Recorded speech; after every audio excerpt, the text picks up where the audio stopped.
visiting with Mrs. Agnes Biro Foldes. What is your full name? That is it? Agnes Biro Foldes. And you were born in what community? Biro, Hungary. And when?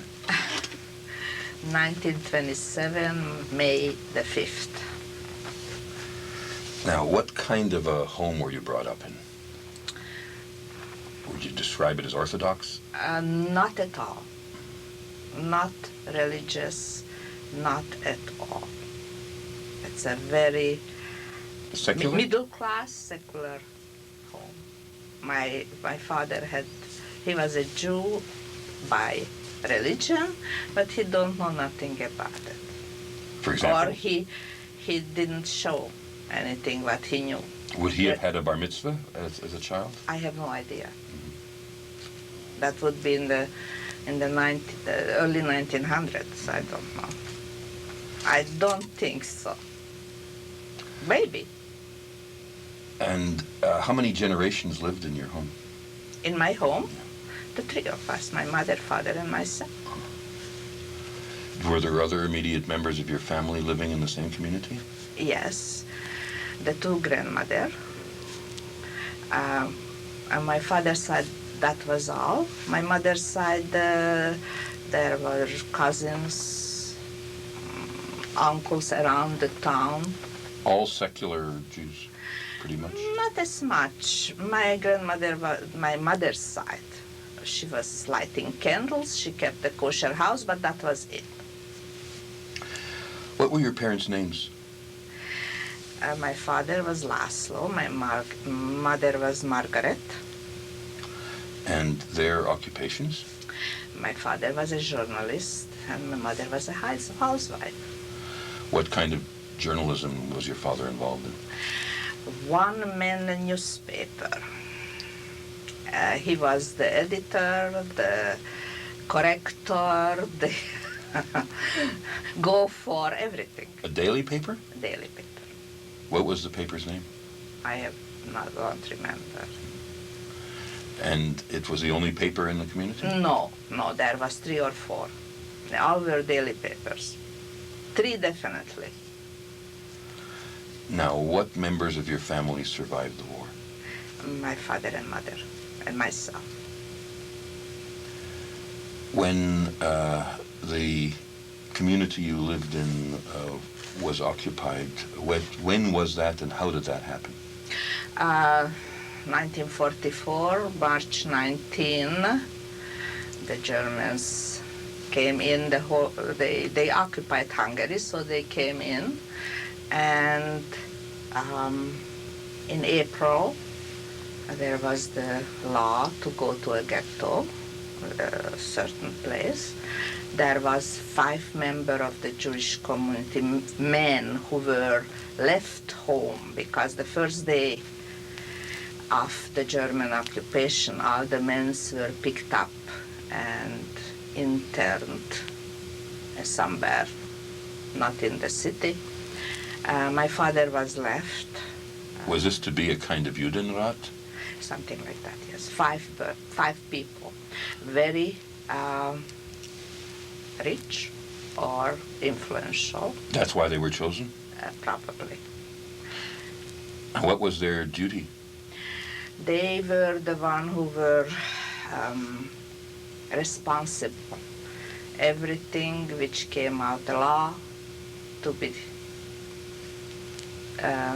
followed. And if there was anything that didn't work out, they were responsible personally, which didn't went through. So they were responsible for everything which the law required. Indeed, they were administering the orders of the Nazis. The whole ghetto, yes. Where was the ghetto? In the Jewish enclavement, there was a street which called the Jewish Street, and around there.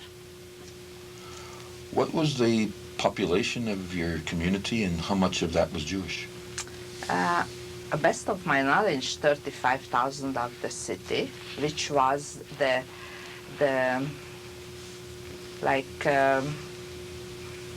how should I say, province's head, the government, Oh, yes.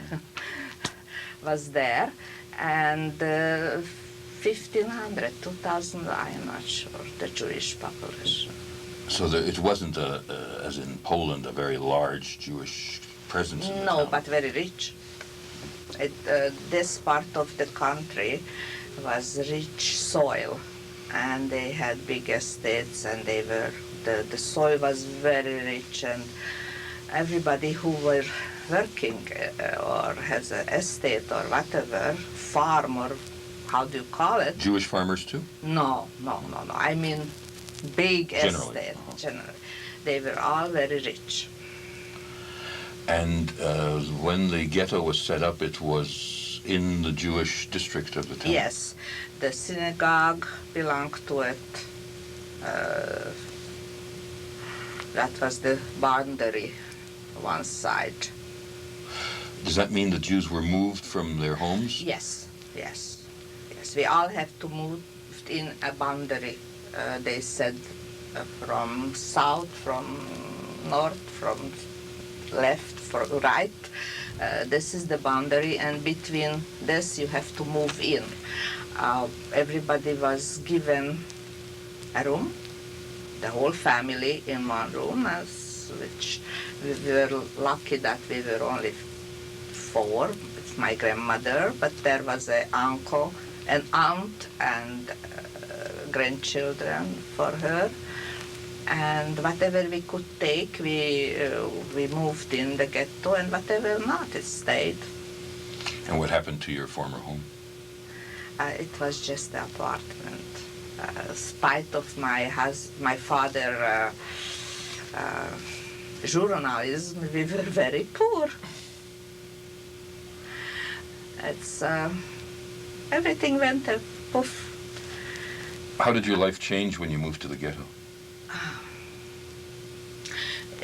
The ghetto was, let's say, during the day we could get out. We were wearing yellow star. We could get out all over the city.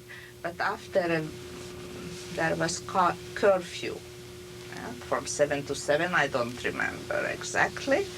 Then we couldn't get out. And you could go to do your business or whatever you have to do during the day. Did the Jews maintain some kind of normal cultural life during the time in the ghetto? No. There was not. The man was taken. The young men from 1940, if taken for labor camp, forced labor camp, which was under the army. And there was mostly the women and the children at home. So there, no. The rabbi was taken in March 19, picked up. Is it true that the Jews of Hungary were somewhat surprised Yes. at what happened to them? Yes. Could you talk a bit about that? They couldn't believe it would happen to them. Did you know what was going on around No. other countries? No, not at all. Were you aware of Auschwitz and places like No, that? I wasn't aware of Auschwitz or anything till 1945 April, when I was going back, repatriated to Hungary. The first stop was Bratislava, which I have a repatriation document. Surprise, surprise. And we were the first Jews who came through Bratislava, and they were the most surprised that Jews still That you alive. survived.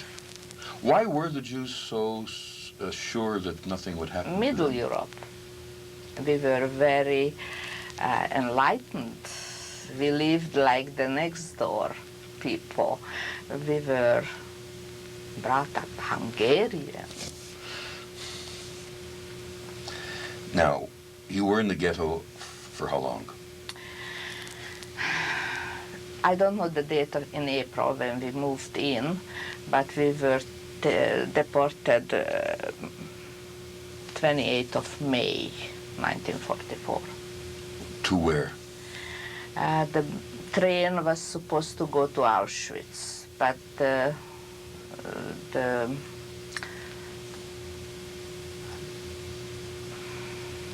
it was bombed. The tracks were bombed. Tracks were bombed. Thank you. And we were rerouted to Austria, very close to Vienna, where the cattle cars were open the first time, and the able-bodied people were taken to work. The rest of the train went to Auschwitz.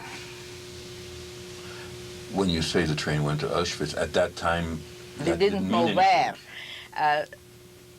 To the people on the train, People became crazy. I myself, I was 17. I was outside and the German Wehrmacht soldier came and spoke to my father, who spoke German, Austro-Hungarian army, so he speak German perfect. And he said, the old people will go to, you see over there, the old people will go to the houses over there and they will take care of them. And we saw it, I don't know what, mirage. There was nothing there. We saw something, I saw something, but what I don't know. You wanted to see something? Yeah, mirage. What was your life like in the place you were deported to? First we were taken to a camp where we were, the first dose cleaned up because they said we had lice. We just came from our home. We got deloused, going to the shower. The first indignity in 1944, which was a very big thing, that grandmothers and grandchildren getting naked in front of each other and in the shower. The Ukrainian the guards. They were the one who occupied the camp, and they kept law and order. With the women, Ukrainian men came in the shower. With the men, the women went to keep quiet and keep order. After the shower, we got back our clothes, and we went back to the barracks. Then we went through the process of taking picture everybody with a number here, like prisoners. Criminals, fingerprinted. And then we were put on a train and different places to work. We were transferred. What was the name of the camp that you were? Stasshof is in Austria. You had mentioned the name Felsberg. That's where I worked. Oh, that's where you ended up personally? Yeah. How far was that from? It was between Wien and Brunn. From the place we could see Vienna burning. The sky was red. What did you do in the place you were working? Field work in a big estate, picking tomato, tending the field, everything which to the animals, working in the mill, whatever in an estate had to be done. What were the conditions like for work and life there? We had small houses, which 3 families lived in one. The families were together. 3 families lived in one room. Our women cooked They were in the kitchen. Whatever we got raw material, they cooked it. We were together with Italian prisoner of wars, one Not side Jewish. of the building. No, soldiers.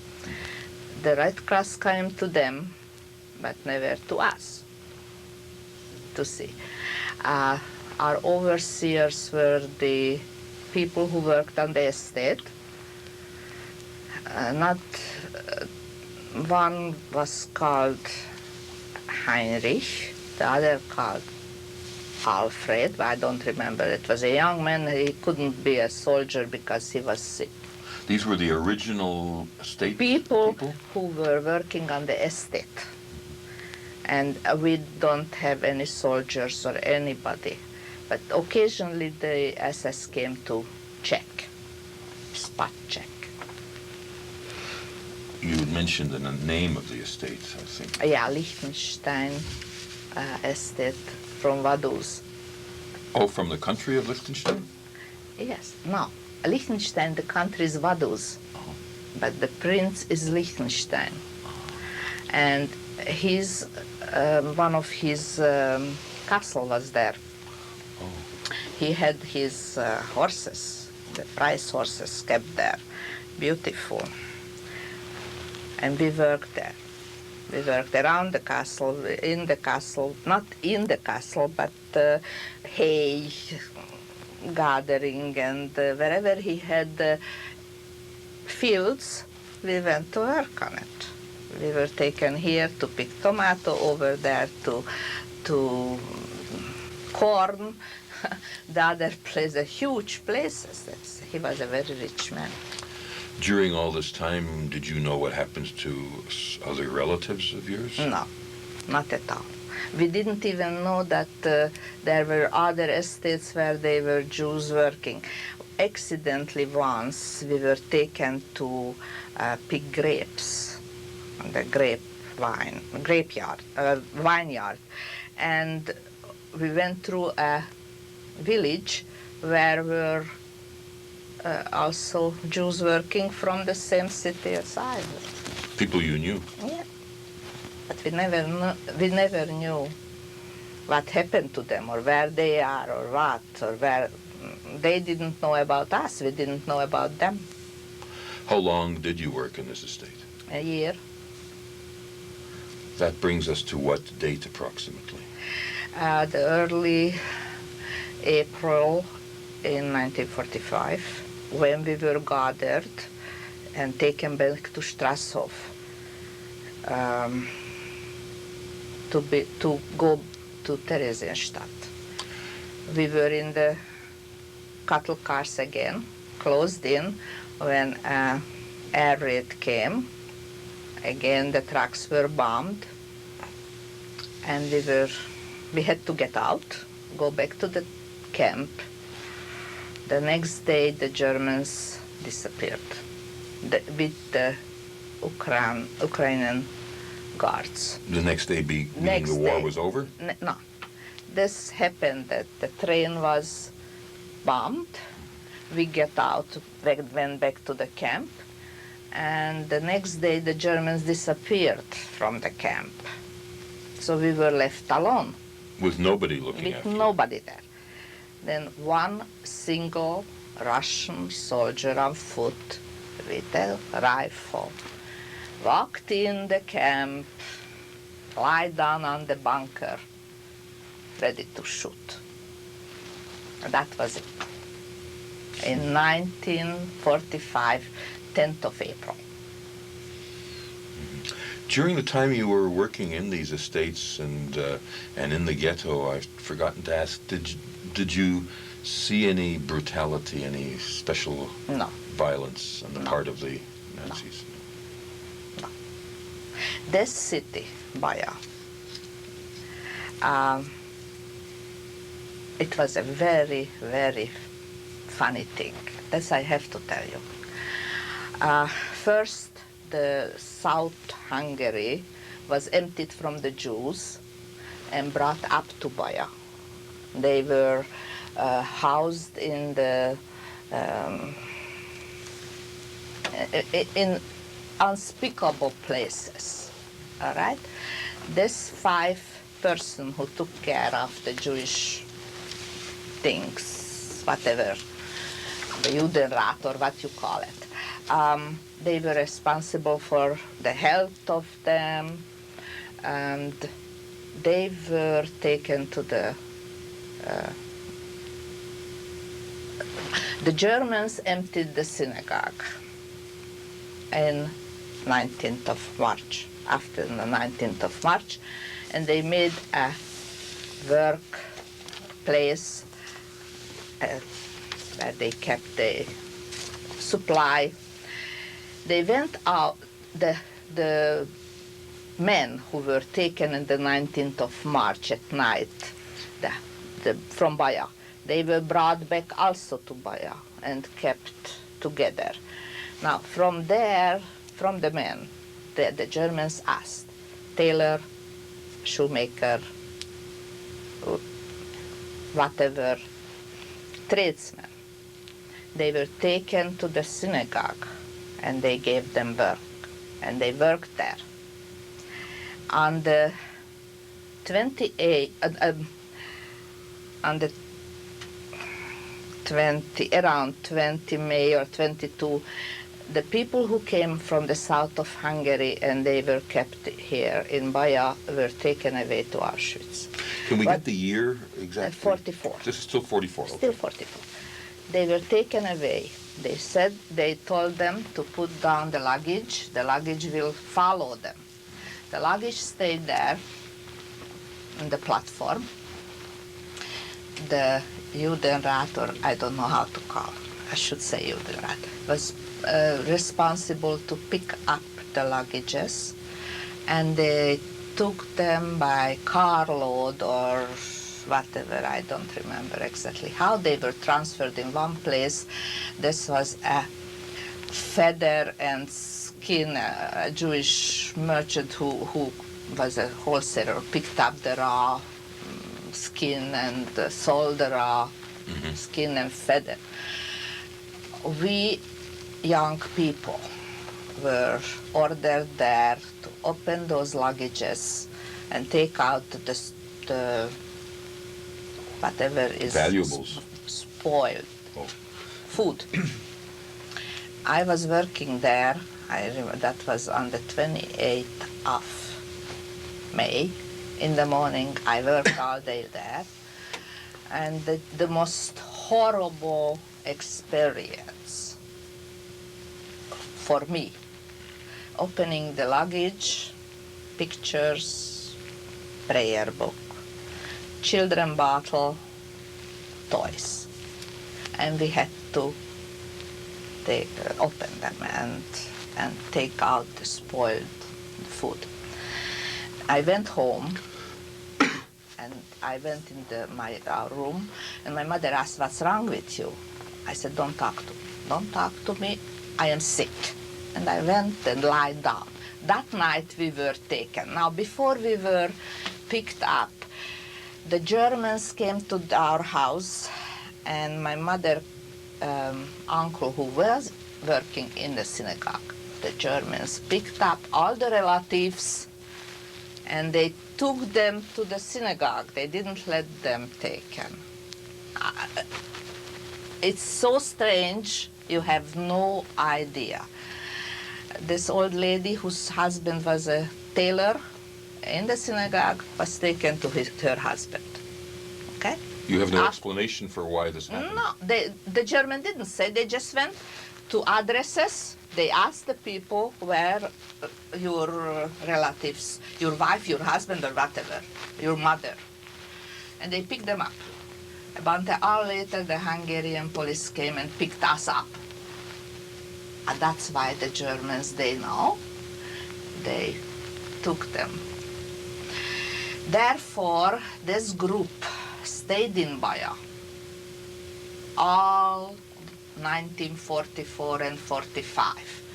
The end of when the Russians were near to Baja, they were taken away, but the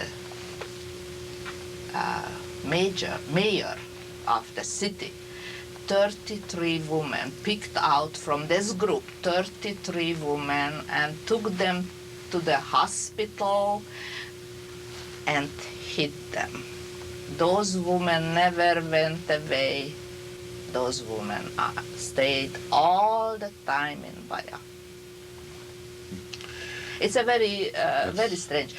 I have a book about this man, the mayor, because they did fantastic job. Do you have any sense as to why this happened? He was a very liberal man. He did with the Hungarian army head, who was the head of all the army in Baja and around Baja.